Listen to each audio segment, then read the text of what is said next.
For an actor ఎప్పుడు excitement ఏంటంటే sir, morning షూట్కి వెళ్ళేటప్పుడు సెట్లోకి ఎంటర్ అవ్వగానే అరే ఈరోజు మనం ఇది చేయబోతున్నాంరా, మనం షార్ట్లోకి వెళ్ళగానే అక్కడ టీం అందరూ డిజైన్ చేసిన విధానం, అక్కడికి వెళ్ళగానే చెప్పేటప్పుడు సీన్లో వచ్చే ఒక ఎగ్జైట్మెంటే ఫర్ ఎనీ యాక్టర్ ఆ మ్యాజిక్ అన్నది వర్కౌట్ అవుతుంది సార్. పర్టికులర్లీ ఖాన్ అన్న film is completely pure magical sir. Everyday morning సెట్కి వెళ్ళాలంటే ఒక ఎగ్జైట్మెంట్, అక్కడికి సెట్లోకి వెళ్ళగానే వీళ్ళు చెప్పే ఒక్కొక్క షార్ట్ మేకింగ్, వాళ్ళు డిజైన్ చేసే విధానం ఏదైతే చూస్తానో అప్పుడే తెలియకుండానే మనలో మనము కొన్ని ఎంత ఎక్స్ప్రెషన్ చేయాలనుకున్నా, ఎంత యాక్ట్ చేయాలనుకున్నా కొన్ని పట్టుదలగా చేసేటివి కొన్ని ఉంటాయి సార్. కొన్ని ఒక ఎగ్జైట్మెంట్లో చూసినప్పుడు ఇదంతా ఎంత బాగుంది ఏంటి, మనం దీన్ని బెస్ట్ చేయాలని మనకు తెలియకుండానే కొన్ని మ్యాజిక్ జరుగుతాయి సార్. ఆ విషయంలో నేను కొన్ని స్క్రీన్ పైన చూసుకున్నప్పుడు విజువల్ ఏంటి అంటే, నేనేదో చేయాలని అనుకుంటాం ప్రతి ఒక్క సినిమాకి, కానీ బట్ తెలియకుండానే నాలో కొత్త ఏదో కొత్త యాక్టర్ అంటారు కదా సార్, కొత్త కొన్ని ఎక్స్ప్రెషన్స్ కావచ్చు, లేకపోతే హావభావాలు కావచ్చు, ఇవన్నీ సినిమాలో కనిపించాయి. And I felt so happy sir. చాలా వరకు మనం పోస్ట్ బాక్స్ని మర్చిపోయాం. సో ట్విట్టర్, ఇన్స్టాగ్రామ్, సోషల్ మీడియాలో వెళ్తున్నాం. సో మళ్ళీ ఆ పోస్ట్ బాక్స్ చూడంగానే చాలా పాత రోజులు గుర్తొచ్చాయి. సో ఈ సినిమా చూసిన తర్వాత మళ్ళీ లెటర్స్ వచ్చే అవకాశం ఉందా? లెటర్స్ రావాలని ఎంతవరకు కోరుకుంటున్నారు మీరు? అంటే ఇన్స్టాలో వీటిలో పోస్ట్ పెట్టడం కాకుండా ఒక మంచి ఈ సినిమా చూసిన తర్వాత ఒక మంచి లెటర్ రావాలని ఎంత కోరికగా, ఎంత ఆకాంక్షగా ఉంది మీకు? ఖచ్చితంగా వస్తే బాగుంటుంది సార్. పెన్ను పేపర్ పెట్టి చాలామంది నాకు తెలిసి తెలుగు రాయడమే మర్చిపోయింటారు. ఇప్పుడు ఉన్నపాటిగా ఇక్కడ ఉండే వాళ్ళందరినీ తెలుగులో ఒక 10 లైన్లు రాయమంటే ఖచ్చితంగా 10 తప్పులు అయితే ఉంటాయి. ఖచ్చితంగా అప్పుడప్పుడైనా సరే ఉత్తరం రాయడం అన్నది మంచి అలవాటే. ఈ సినిమా చూసిన తర్వాత ఆ నోస్టాలజీ ఫీలింగ్ అయితే ఇస్తున్నాం.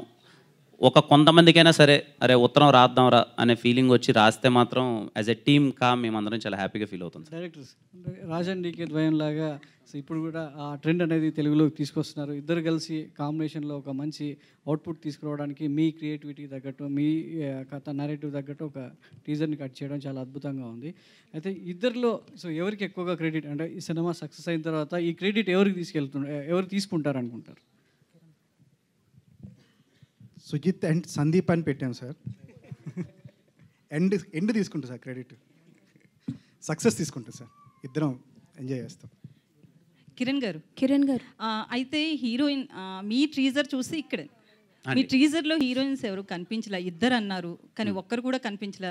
వన్ మ్యాన్ షో చేయాలనుకుంటున్నారా? వాళ్ళని తొక్కేసి? లేదండి, కనిపించారు. బేసిక్గా ఈ సినిమాలో మొహాలంతా కొంచెం డార్క్ ఉంటాయండి అందరివి, కొంచెం మోర్ దెన్ గ్లామర్. అది ఇద్దరు ఉన్నారు, ఇద్దరు దే ఆర్ వెరీ ఇంపార్టెంట్. ఈ పర్టికులర్ టీజర్ కట్ చేసిన విధానం వాసుదేవ్ అనే ఒక క్యారెక్టరేషన్ మీద వెళ్దాము. నేను కూడా మీరు గమనిస్తే ఓన్లీ లాస్ట్లో కనిపిస్తాను, నాట్ సో మోర్ దెన్ ఏదో హీరో కనపడాలి ఇంకొకరు కనపడాలి అన్నదానికి కాకుండా ఇంటెన్సిటీ ఎలా ఉండబోతుంది ఈ సినిమాలో, ఓల్డ్ ఎలా ఉండబోతుంది అన్నది దాన్ని బట్టి టీజర్ కట్ అయిందండి. ఇద్దరు డైరెక్టర్లు ఉన్నారు కదా, అసలు ఈ కథ మూల కథ ఐడియా ఎవరికి వచ్చింది? మీ ఇద్దరు ఇట్లా సుజిత్ సార్. తర్వాత వచ్చిన తర్వాత మీ ప్రాసెస్ అయింది? అంటే ఏ ఐడియా వచ్చినా కూడా ఫస్ట్ డిస్కస్ చేసుకుంటాం సార్. సో ఎనీ కథ కూడా ఏంటంటే డిస్కషన్ నుంచి స్టార్ట్ అవుతుంది. సో బేస్ ఐడియా అయితే సుజిత్కి స్టార్ట్ అయింది సార్. అక్కడి నుంచి డిస్కస్ చేసుకొని దాన్ని బెటర్మెంట్ చేసుకొని ఏది దాంట్లో ఏం యాడ్ చేస్తే బాగుంటుందని చెప్పి కలిసి కూర్చొని చేసుకుని కదా సార్. రైట్. కిరణ్ గారు happy birthday sir. Thank you sir.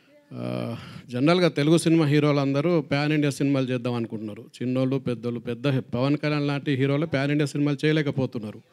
కానీ మీరే చెప్తున్నారు నా కెరీర్ ఇంకా తెలుగులోనే ఉంది, సరిగ్గా సినిమాలు ఆడట్లేదని. ఈ టైంలో ప్యాన్ ఇండియా సినిమా చేయడం ఎంతవరకు కరెక్ట్ అనుకుంటున్నారు? సార్ ఫస్ట్లీ పవన్ కళ్యాణ్ గారు చేయాలనుకుంటే తప్పకుండా చేయగలరు సార్.